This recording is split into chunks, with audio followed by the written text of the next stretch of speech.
Nation, what is up? Welcome into DNVR Buffs Primetime. We are presented by Illegal Pete's. Check out any of their 10 Colorado locations for happy hour, 3 to 6 p.m. every single day. My name is Jake Schwanitz. Joining me today, my friend Andre Simone. RK he's hurting. Indisposed. Broncos guys got him sick. Wow. Yep. We're blaming the guy who used to sit in your seat, Henry Chisholm. It's his fault. Oh, really? Yeah. Henry's spreading sickness around this area, huh? That's our official company line. Yeah. Yeah, that's great, isn't it? Yeah, fantastic for us. Today, more realignment talk. Some interesting things came out on Twitter over the weekend, and then we will talk about some of these rule changes that have been popping up. It seems like a lot of things are moving very rapidly right now, Dre. Yeah. And we go to realignment, and we begin with this tweet from Jason Shear. I believe it was on Saturday, 19th. So it was yesterday, actually. Okay. He said, at a swim and dive championship banquet in Houston yesterday, the San Diego State athletic director told people SDSU will be joining the Pac-12, and it will be announced soon. Oh, boy. It's happening, Dre. Realignment is here. SDSU looks like it's going to happen. What do we think? Oh, man. So much coming out about this looks so bad for the Pac-12. They've just kind of reeked of desperation to the point that they didn't play the cards close to their chest on either the SMU thing, where the commissioner gets spotted at the SMU basketball game and is apparently rubbing elbows and talking to people who maybe didn't really need to be involved in these kind of initial talks. And now for this to come out from SDSU's side is very weird, especially for two programs that, let's face it, don't really move the needle. Nope. Pete Thamel making a difference. No. Pete Thamel put out an article on ESPN Plus this morning, and he laid into the Pac-12. He kind of roasted them a bit and what's been going on and how they've kind of He outlined some of dropped the ball. issues here, yeah. Yeah. I mean, it all kind of goes back to Larry Scott and the mistakes he made as commissioner, and now it seems like Kolovkov is kind of just trying to keep it. I mean, in the article, Pete Thamel references keeping it together with duct tape. That's the situation Kolovkov is in right now. It's not great. No, not great at all. It's not great. There is so much to unpack from that article and kind of all that's going on with the Pac-12 right now. What are the things that maybe stood out to you most first before we kind of jump into all that?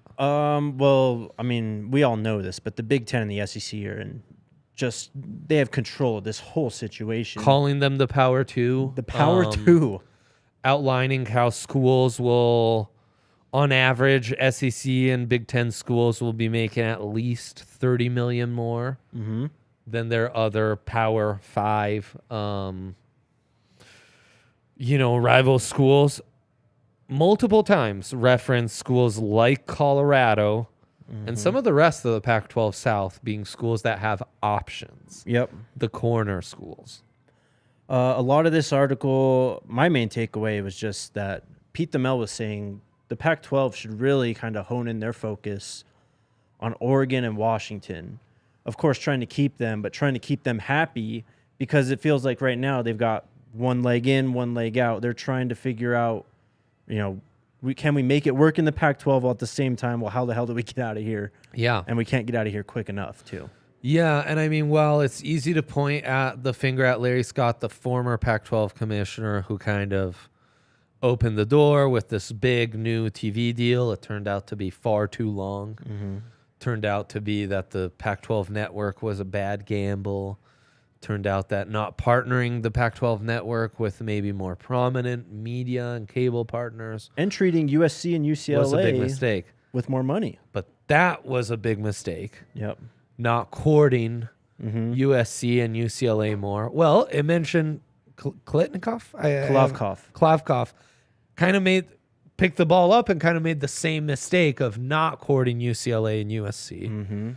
which is really interesting, especially when you get into the argument of giving those schools more money, which giving the top dogs in your conference more money than the rest of the schools in your conference is exactly why Mizzou, A&M, Nebraska, Colorado dipped from the Big 12 because they thought Texas was getting an unfair amount of money. So, I mean, this is an issue in conference realignment and just the general power structure of a conference since the inception of time. But yeah, I mentioned that now the commish has the job of having a court Washington and Oregon the way that they did not court USC and UCLA. And while there's much more nuance and much more to get into from this article, my overarching take from reading that whole thing and the general vibes is, boy, get out now while you still can. Yeah. This is a disaster. It's a disaster. The Mail also talked about how Kolovkov was focused on keeping UCLA in when they were kind of already gone and hasn't been kind of taking care of the current members. You go back to that statement that came out last week that was basically it's the dreaded vote of confidence. Yeah. It's basically what it was. And CU Barstool put out the tweet, edited the statement, and said, "We are screwed." Not far off. I mean, if I had to issue a statement about how, my wife and I are committed to each other, we feel better than ever, probably raise an eyebrow, be like, boy, sounds like Dre's having some trouble at home, huh? And then also in this article, Thamel talked to some industry sources, he said, of course, anonymous, just about the Pac-12 media deal and what Kolovkov is up to. And this quote was not encouraging at all. If Kolovkov has something up his sleeve, it's with some entity that no one knows about, an industry source said. Come on, man. Yeah. That's a really bad sign. Yeah. I mentioned twice the something up his sleeve. Like, guys, there's nothing there. Yeah. There's nothing up his sleeve. No. There's no Al Jazeera or streaming service I've never heard of. That's it's just not happening, guys. Yeah. Most telling paragraph to me was, as for the corner schools, in parentheses, Arizona, Arizona State, Colorado, and Utah, the only real market is the Big 12. If the Pac-12 television number comes in below the Big 12's number, it becomes a math and distribution equation. The notion of too much streaming still looms as uncomfortable for many schools because of visibility. Most are open to some streaming, but are afraid of too much. Pac-12's right there. Yeah. They've maybe been able to steer the ship a little better than the Pac-12 has. Mm-hmm. They at least have some money in. The Big 12, you mean? Yeah. Mm-hmm. They have a TV deal, right? Right. That's with Fox and ESPN, I believe. Their immediate survival is completely tied to that. Mm-hmm. You'd have some old rivalries you could kind of fire back up. And I don't know, maybe adding some schools like Colorado and some of these other, maybe you can what's interesting is I think the only way for either of these conferences, Big 12, Pac-12, to make right is to get an at market or slightly below market value TV deal, and then try to sell some more games to a streaming service. Right. I think you kind of got to do this by committee to get where you need to go. Mm-hmm. Pac-12 network would be damned to throw that down the drain. But I mean, the signs are not encouraging. The signs sound like this is on its last legs, and you better have an out before Oregon and Washington have an out. Basically is what that said. Is your deadline right there. I mean, going back to what you said about dangerous. The four corner schools being linked together, once again, they keep getting thrown together and talked about going to the Big 12. Yeah. I mean, where there's smoke, there's fire, right? Yeah. Well, I mean, they're not original Pac-8 schools, right? Because newsflash, none of those schools are on the Pacific Coast. True. For my non-geography buffs out there. So yeah, it's very fluid. It's very fluid, and those schools are kind of natural. For this new Big 12 that's less Texas-centric, right? Those schools kind of feel like a great fit. It's kind of becoming the Southwest's conference, you Right. know? For sure. So why not lean into it? The other concerning part is the Power 2's the Power 2. They have marquee schools. They have the big dogs. The second you lose your big dog, you're not a power conference anymore. Yep. And Which that's is- my concern. Well, Is that, and it's why I know so many in the chat are like, look, it's Big Ten or bust for right, CU. exactly. Because you feel like anything else, you're taking a step back, and a big step back from where the conferences this program's been in for 40 plus years. How hot is the panic meter right now? Are we boiling hot? Is it time to just jump ship first chance you get? Is there any saving this conference right now? Are you saying for CU specifically or the Pac-12 in general?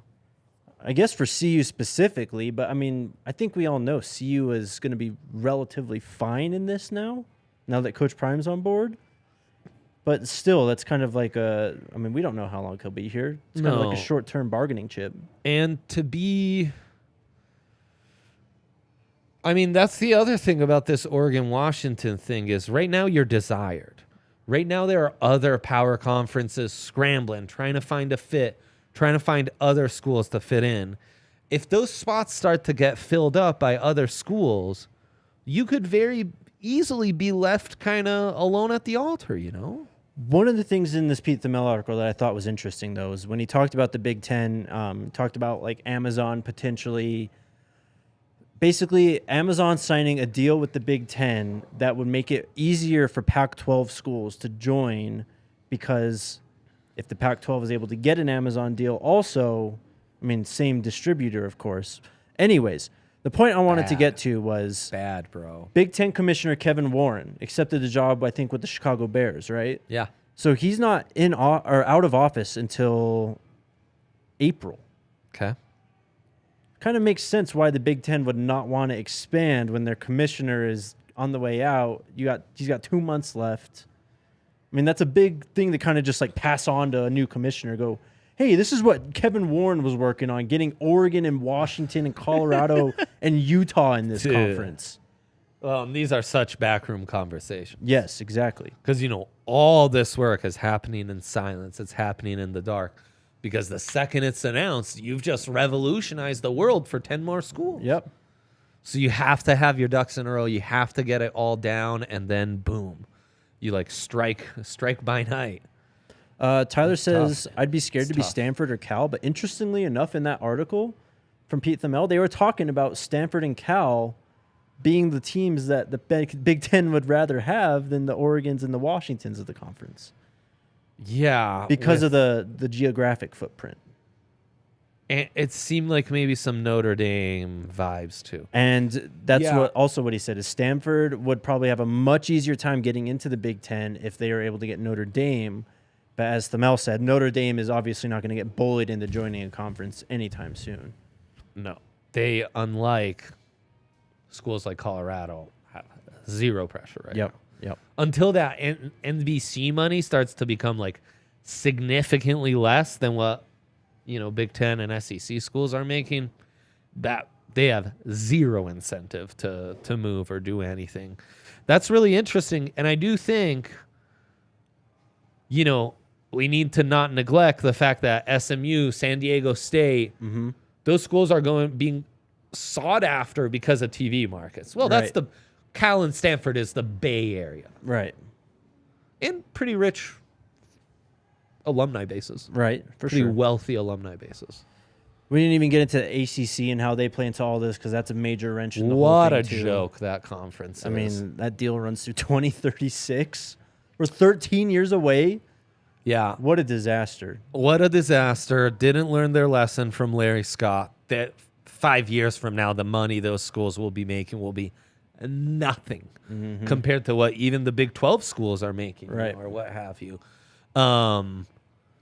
Such an amazing recruiting footprint the ACC has.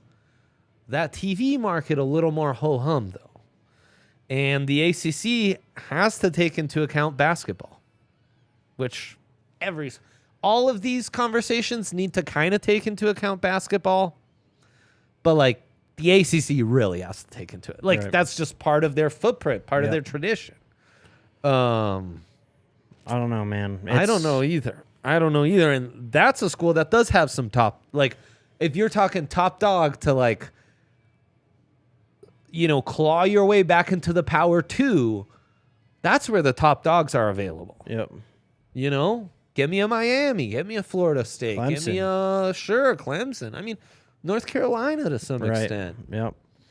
I don't know, man. It's been an interesting saga, and we're obviously not close to being done. Circling back to your question, to me, for the Buffs, the panic meter really is.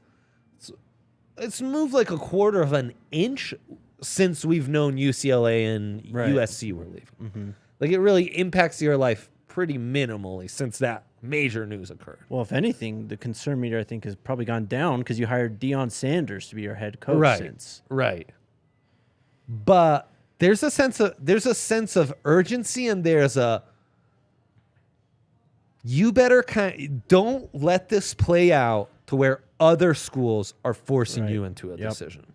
You better have your ducks in a row, know what your options are, pick a better option, and strike before others force you into something. Time to leave then? Yeah. Ratings on the wall, man. First off, this conference has never been a great fit. I like the Pac-12. Like, there's plenty of history. It was a really cool conference where just you could go down the map and it made sense. Like, oh yeah, up here the rivalry is the Apple Cup.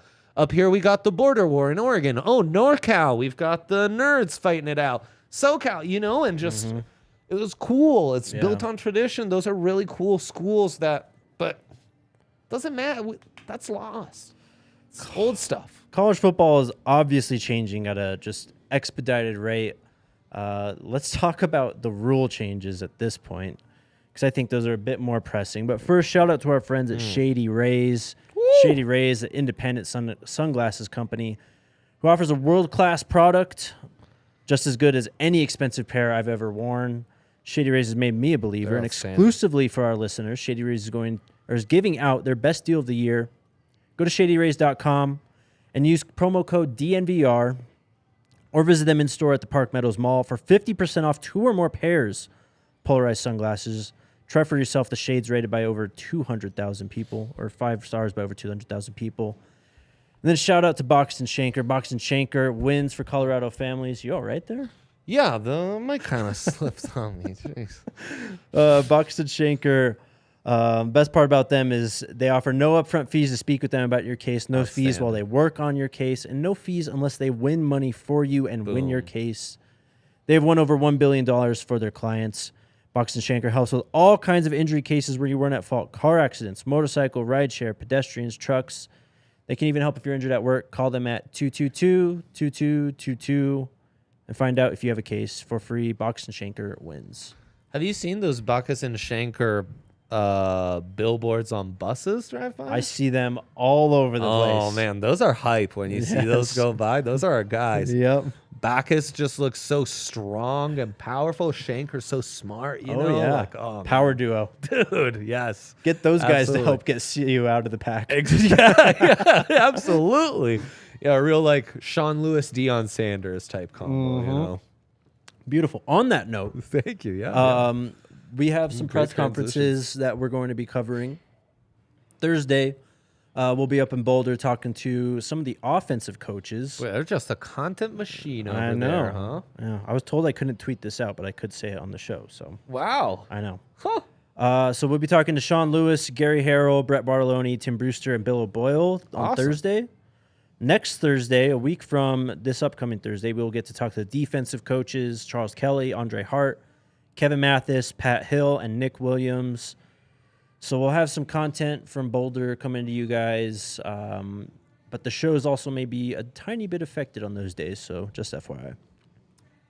Let's talk some rule changes, Dre. Good job saving that question from Ron, Alyssa. I definitely want to get to that. Yeah, give me these rule changes, bro. What are we doing? So Ross Dellinger from Sports Illustrated published this story. Can you run a survey on your very popular Twitter account and be like, did college football need changing? Well, okay. when you looked at the changes I sent you, like the bullet point ones, they looked pretty drastic. Yeah. I'm here to tell you, most They're of them less aren't. drastic. Yes. Okay. So- I'm gonna pull up the rundown. Okay. Some. First proposed rule change. They want to prohibit consecutive timeouts. This is an NFL rule. You can't do this in the NFL. If you call a timeout, there has to be a play ran before you're allowed to call timeout again. Yeah. It They also- don't want you to freeze kickers. Exactly. So that you can't call 2-3 timeouts in a row to freeze a kicker. Not a bad rule, right? No, look, use those timeouts. Let's stop sitting on our timeouts. Okay, let's use them. Yes. Use them like an actual coach. Yeah, be Not like real- Nathaniel Hackett. Right, like we're paying you millions of dollars. Maybe use the 3 timeouts you were given for Yes. that half. Let's manage the clock a little bit. Let's do something. Yes. Or just take one when you need one in the first or third quarter. What a concept. So not a bad idea, right? No, We can that's live kind with of this. That's kind of fine. That's kind of fine. We can live with this. Yeah. Okay, the second one. This one we thought was a bit more controversial than I think we were led on to believe. The second one. They no longer, or the proposed rule change is no longer extending a first or third quarter for an untimed down if the quarter ends on a defensive penalty. So the down would be clocked starting the next quarter. So basically, if there's a penalty, Yeah. when the clock hits zeros in the first and third quarter, Yeah. they'll just say, we'll move it to the next quarter.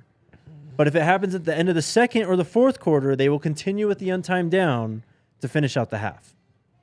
Okay. Not terrible, right? No, that's not terrible. Okay. It really sounded like the clock was no longer I know. ending at the end of first and third quarters. It was like, what? Why? Why was this an issue? Like, Well, who requested this change? Like, what? Whose life was impacted by this? When I first read it, what I thought is like, say there's a play going on, and during the play it hits double zeros, and we just blew it dead. We didn't even finish the. That's what I thought it initially meant, and I was like, this can't happen. That would be really stupid. I thought That is not happening. I thought the clock was just going in. It was like, oh yeah, the clock ran for an extra 10 seconds. It would have been dead at the end of the first, but we're taking that 10 seconds off the second. No. Okay. No, so that one's fine, That's right? fine. That's we can live fine. with it. Yeah. Third one, and this is garnering the most support, this rule. Oh boy. The clock will continue to run after an offense gains a first down, except inside of 2 minutes and a half. It's the NFL rule. Basically just taking out that the clock is stopping to reset the chains, which we don't use the damn chains anymore either. We've got graphics that show us. We've got replay. We know where the ball's supposed to be. We don't need a guy running down the sideline with the big orange marker with the chain attached to get in place for us to run a play. You would agree with that, right? Yeah. The fourth change, though. Chain accuracy was never our strongest suit. Right. Like, as Ryan As a will tell society. you. Yeah. Yeah. All right. This Okay. change, though. So far, so good, I suppose. This is the one that is much more controversial. This grinds your gears. This one cannot happen. Oh, boy. The clock will continue to run after an incomplete pass once the ball is spotted for play. Why? What is the point of this? After an incomplete pass, once the... I'll tell you. This is absurd. So what they want to do is they're trying to shorten games, Yeah, they're trying to shorten games. which Why? Again, who asked you for this? I don't know. Where is this coming from? So the average NFL game takes just Did over... my wife reach out to you, NCAA? Why are you doing this? Why? Stop. The average NFL game takes just over 3 hours. Yeah. Last year, the average FBS game took 3 hours, 21 minutes. Perfect. Oh, my God. For me, Perfection. do you know why I think FBS games are longer? Why? Because we have 8-minute longer half times. We do 20-minute half times in college football. In the NFL, we're moving. 12 minutes, man. Yeah. Get your Gatorade, Right, go to the right. restroom, do your thing. It's true. Change They're your jersey, right whatever, back, yeah. and they're right back out. So this is why it's happening. I don't know. I do not think this rule should happen. You're literally changing like the structure of the game. Yeah. An incomplete pass is meant to be dead ball. It's literally dead. The ball hits the ground. That's the point. Dead ball. It's part of the calculus in running or passing the ball. Exactly. And now to not afford that, I'm not quite sure. So I don't like that one bit. From the It article, really seems like some I formation old school offensive really coach does. got in their ears. Who is it? I want tell me the rat. Give me names, NCAA. Give me names. I don't like this one bit. So Ross was saying that schools could or teams could take advantage of this by even increasing their pace of play and going against the spirit of it, which is trying to cut down on injuries, make games faster. But you're going to get more plays in there because the clock's going to be running this entire time, and teams are going to try and go to super pace. He also said, while the changes would be implemented this fall, they are several weeks away from final approval. However, many officials involved in the process expect at least a portion of the proposals to pass, something that did not happen last year during a similar exercise. Look, to me, it's not going to improve the quality of the game. It's not improving safety in any way because there'll be workarounds. Also, like, to improve safety, we started paying players. Like, that to me is way more important than any, like, oh, we spared them 5 plays a game, which turns out to be 100 plays per season. Like, I get the math. I know math too. But this, what happens to the spike? Right. Have we lost the ability to clock, to just clock a game now? I guess. It sounds like we have. But no, within 2 minutes. Right, but then a spike within is 2 minutes it's allowed. Well, a spike, even in the NFL, a spike is very different than an incomplete pass because you could look at a spike and go, "Why is that not grounding?" Yeah, right. And it's the trade-off for getting rid of the play to stop the clock. So, and then Tyler's idea. I have an idea. Cut out a couple TV timeouts and shorten halftime. They said that the TV timeouts did not play into this, which I do not believe one bit. To me, the bigger thing is some of the stuff we just read from that Pete Thamel article is like, how can you reduce the oversaturation of college football and not make schools afraid of like, oh, we're going to streaming, there'll be too many schools, which I also don't understand. Like, how's that different from cable right now? There's too many schools and too many games right now. Yeah. That's not, streaming isn't going to change that. I know. Though streaming does make it harder to zap around. Biff around, us. We say in our family. Yeah. For the sickos. But, join the multi-screen crew. You won't have to. Multi-screen gang for life. Yeah, forever. In this SI article, somehow they came to the conclusion that games that are not televised run like 2 minutes shorter than games that are televised, which I do not believe for 1 second. Ross says, television commercials don't impact game time significantly. From 2018 to 2020, games not televised finished only about 2 minutes sooner than those televised. I do not believe that. No. But it's, as our comment says, TV timeouts pay the fees to the schools. And that's why you're not going to see any of that. Also discussed in this article. Trying to make college football more economic. Right. Trying to make more money here, Jake, not opposite. Stop me if you heard this before. Also brought up replay. And they're talking about changing replays to coaches' challenges, more so like the NFL. Because they say FBS games are seeing about 2.3 replay stoppages per game, a figure that continues to rise, and is officials considering a challenge system for all replays. Oh, wow. Wow, what a concept. Maybe let's invest in refs. Let's make rules more clear. Let's pay those refs more. Let's increase their training.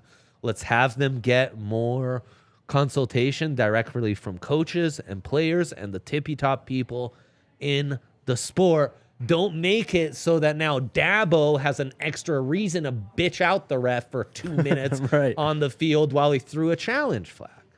That doesn't change anything. Yeah, I don't know what's happening in college football right now, but it's a very weird time. Generally, this is kind of a general problem with college football, though, is right. We are run by the people who we trust the least to kind of honor and move our game forward. Yeah. Like the NCAA has never been a trusted entity, and now more than ever. They have zero impact. They have no power. They have zero power. They have zero real like economic say in anything. And they're here spewing out some stupid rules. Like, like it's just a matter of time before this is a sport, but completely separate from the NCAA. It's happening. Because there's just too much of a divide with all this shit, Yep. It's crazy. So even more storylines to kind of track throughout this offseason. We're only in February. No, it feels like we are at a really, really important influx for the sport, Yeah. for the future of college football. We'll see.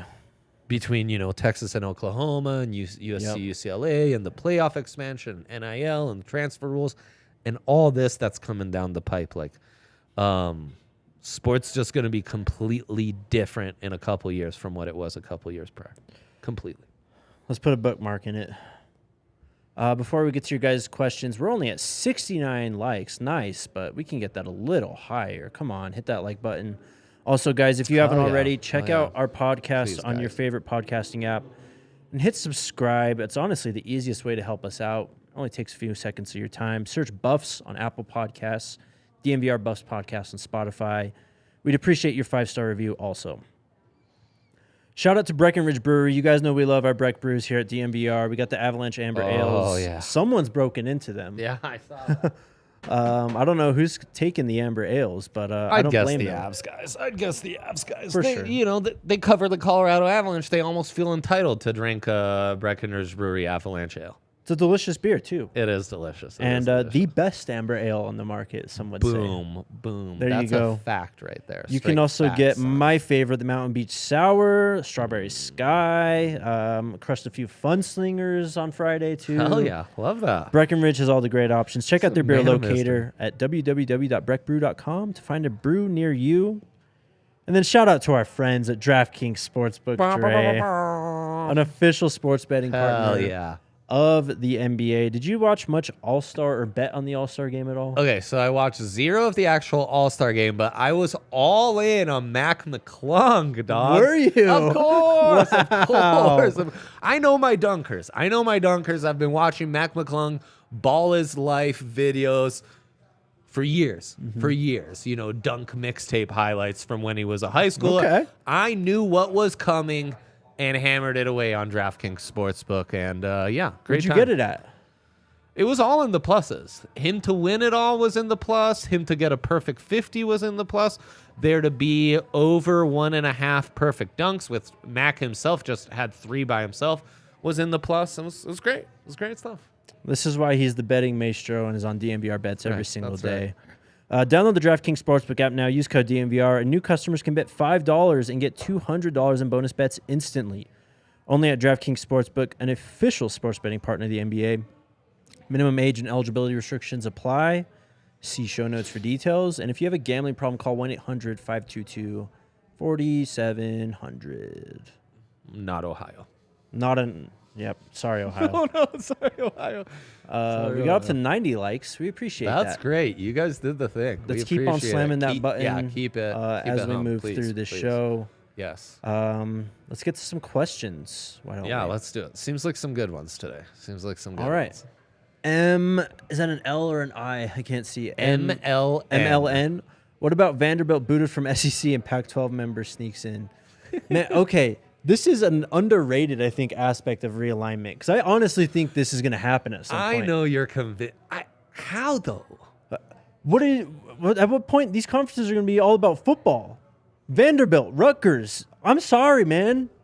You don't help us out in football. You're leeching right now. We could have an Oregon.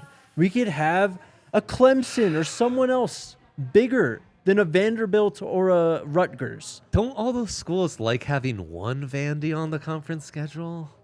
I mean, the point is to bolster up the conferences, though, isn't it? Come on. Do those guys need more of a boost? I mean, I see what you mean. Like, once the conference is taken over by, like, Fox TV or ESPN and no longer the NCAA, then truly a Vandy has zero, guys. Zero purpose. Yes. Because right now, they bring up academics. They're part of that foothold. Right. They're part of the Southeast. Yes. But they don't play great football. They don't. TV market-wise, you still have the Vols, so it's not like you need. Right. At least Rutgers is like you're bringing in the state of New York's TV. Who cares? No one gives a shit. I don't know, man. I mean, and for a minute, what's his name was there, and they were a decent program. Oh, Franklin. Yeah, that's true. Are you talking about Rutgers? Rutgers. Shiano. So thank you. Isn't he back there now? Gosh, you're right. Crazy. Craziness. I don't know. Get him out, man. It gets real sleazy once you start to do that, though.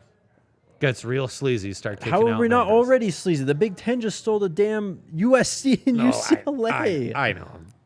In this conference stuff is the sleaziest stuff in all sports. You're right. I don't know, man. I would try and get them out. I just don't see. What do they add to the conference? Honestly. No, basically nothing. I mean, now, Vandy's great in baseball, you know. But, like, as you're saying, this will all become football Yes. to the point where, like, SEC football might break off from Literally. those other sports and just become, like, a Fox entity while the rest are NCAA sports Right. still. So, I mean, Ryan says it all the time. We're going to have the Affleck and the State Farm conference at a certain point. Yeah. And I believe it's coming. It's coming. It's going to be an entirely different tier of college football. It's going to be this top Power 2, if you want to call it. Yeah. And then it's going to be now what we know as the FBS, where whoever doesn't make it in this next wave, I mean, schools in the Mountain West, whoever's like BYU and all these Houston, all these schools getting into the Big 12. I mean, I'm sorry, but you're probably not going to be added to the SEC and the Big 10 when it comes time to actually expand again. Yeah, I guess you're right. This would be unprecedented, right? Like we've seen schools be added and schools leave. We haven't really seen schools be like, sorry, dude, like Yeah, you're it'll kinda happen. just out. It's going to happen. Next question. From Ron. Here's what you wanted to talk about, Dre. That's my question, guys. Can networks be persuaded to renegotiate a deal with the Pac-12 if CU football becomes consistent bowl contenders? So I think this was kind of related to the Amazon being able to finagle and move the numbers around if it was like it already had the Big Ten and Pac-12 under contract. I mean, look, that's kind of the thing about these negotiations, right? Is that they happen now, you're going to get locked into that number. Yep. And then maybe next time around, because other schools have taken a jump, you're able to pursue, more lucrative deals. But no, right now, I think you're kind of stuck. It's a speculative market. Yep. I don't know, man. I think was it Raw? No, it was Pete Thamel in his article when he talked about having Amazon kind of be the bridge between the Pac-12 and potentially the Big Ten or whoever. I think that's kind of the cleanest ways you can sign a deal and then kind of move mid-deal into a new conference when you already have that mutual partner, you know? Short-term survival and Right. maybe still leaves you open to the long. Now, that's where it gets really sleazy is. How much might these Pac-12 teams be angling for that type of deal so then they kind of have a back door to get out? I think that's what Thamel was referencing to in Messy, Oregon and man. Washington. Messy. Because they obviously, I mean, as soon as USC and UCLA were saying that, hey, we're going to the Big Ten, Oregon was like, wait. We want in too. Like, Yeah, right. So, No, it makes tons of sense. And Oregon's a big one. Oregon's. question for you, Man. Dre, from Jay. AC or Inter, and if you've been to Derby, what is crazier atmosphere, CU versus Nebraska or Milan City War? Man, so I'm an AC Milan fan for sure. That is a wild inner city derby rivalry they have there. I have been to games both at Folsom and at Nebraska. It's different. I would say the lawlessness, danger, and just smidge more intensity in the Milan Cross City Derby, but that made me think. Like, there's an intenseness and a vibe that you feel on those other ones just as well. There you go. Yeah. Love it. Next one from Jamel, our guy. If the Pac-12 collapses, do you like CU as an independent for a year or two? No. I mean, I think in theory it sounds good, but I think you're walking a dangerous line at that point. Very dangerous. Very dangerous. You don't really see schools rushing to become independent. No. No, and the schools who've made it work are secular. Right. The fan base and alumni base has a greater connection that kind of allows them. You just saw BYU. Yeah. Go, no, we're just going to join a conference, man. Right. And even that and shit, those couple years they were independent. Zach Wilson, like they had some good. They had a couple. It was a good stretch for BYU to be. Sure. And no, they were ready to dip. It's really tough. It's really tough. Very tough. Now with Deion, anything's possible. Right. I mean, I don't know. This year, what happens on the field for Colorado, I think, is going to obviously be a massive factor in where they fall in terms of realignment, especially if we don't get a media deal done by then. I mean, by then, we'd probably just know the Pac-12 is pretty much done. Oh, no. So you'd have to have an out. Well, they said sometime I think the Q1. Next 2 months, I mean, I think one way or another, you're going to have to pick a route, though. They were aiming for Q1. Andre, it is February 20th. Q1 doesn't have much time left in it. Yeah, you're right. I don't know, man. Okay. Next question from Big LT. What are y'all thoughts on Coach Prime pushing for CU baseball? Yep, CU, one of the only, Amazing. 5 or 6 Power 5 programs that don't have a baseball? You can count them on one hand, Yeah. And a lot of those Pac-12 programs have produced some amazing talents, really high-end, like some of the premier baseball programs in the whole country. Oddly enough, the state of Colorado itself, of all the prep talents, I feel like it probably produces more baseball prep talents than any other sport, you know? So, yeah, it'd be really cool, but there's more like Title IX intricacies to all that. Yep, you'd have to add another sport, and they already have softball, don't they? I think they do. So, what would you do? Yeah. I don't know. White water rafting or something? I don't know, man. I don't know. Yeah. But it would be amazing, and it's great that Coach Prime's advocating. I mean, if you ever going to say yes to a baseball program, that'd be a great time with that kind of endorsement. Well, I mean, there's a lot of recruits out there that play baseball and football, and if you come to CU, you're obviously not going to be playing baseball. The two-way ability, being able to offer that is kind of cool, low-key. I wouldn't be surprised if we see some steps made in that department with Coach Prime now. Especially once the money starts rolling in, if you get into a new conference or somehow the Pac-12 gets it together. I wouldn't put it past them. Next question from Fritty. Do you know if the ticket sales for Team CU play have gone up? If so, that will impact any TV deal. I do not, actually. I do not know too much about the ticket sales right now. Ryan's much better on that front. I do know the spring game still isn't sold out, though. So I'd venture to say it's still a smidge early for that. It is. Yeah, we got plenty of time. Yeah. So I don't know.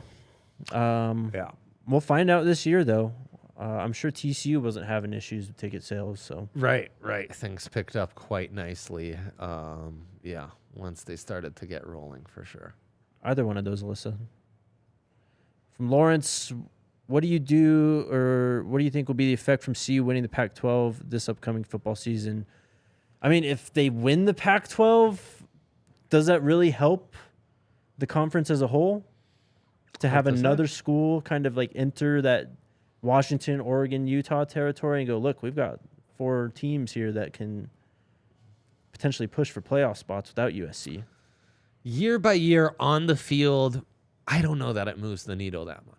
I think it wouldn't be that dissimilar from TCU winning the Big 12 while Texas and Oklahoma are still in the conference. Right.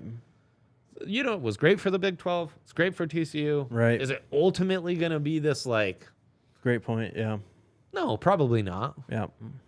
It is a slight upgrade. It's a little more like proving that, you know, we're not all Texas and Oklahoma. But and it needs to be multiple years of on-field production, I think, to really kind of change the dollar figure. From Jamel again, did you see Shiloh and Coach Prime arguing about him parking in a handicapped space? Oh, wow. I did not. I'm behind on well-off content right now. Amazing. But, I, too, haven't checked that out yet. I'm here for any and all Shiloh content. That guy cracks me up. Of course. Kills me. Shiloh's a legend. Yep. What else do we got, Alyssa? Excuse me. Big LT, thoughts on the freshman high school quarterback that CU offered in y'all backyard? Colorado, 6'3", 180 pounds, 14-year-old. I mean, Have you heard about this? I saw one over the weekend. I didn't know if he was from Colorado or not, but they've been going hard after 26 guys, 27 guys. I mean, they are recruiting well past 24. Oh yeah. So They gotta jump on 24 quickly too, man. With the junior day and just with the amount of offers they were throwing out even before signing day. No, I mean, this is a real recruiting staff that's always 2-3 steps ahead. Yep. It's a joy to watch. Let me see if this is the guy real quick. We want to give you a name. Yeah, okay. So DJ Bordeaux. It's his name. I'm going to say Bordeaux. Bordeaux. Yeah. He has received his first 2 offers, Penn State and Colorado. Not bad. Yep. Yeah, We'll take man. it. Freshman season highlights are his pinned tweet, so he's got a while ago. There you go. Yeah. All right. Anything else, Alyssa? That's it. All righty, guys. Thanks for tuning in. We'll see if we get Appreciate RK ya. back healthy tomorrow. Pray for our guy. Yeah. Shout out to Dre for joining the show. Make sure you guys subscribe to the pod on your favorite podcasting app. Let's go Buffs.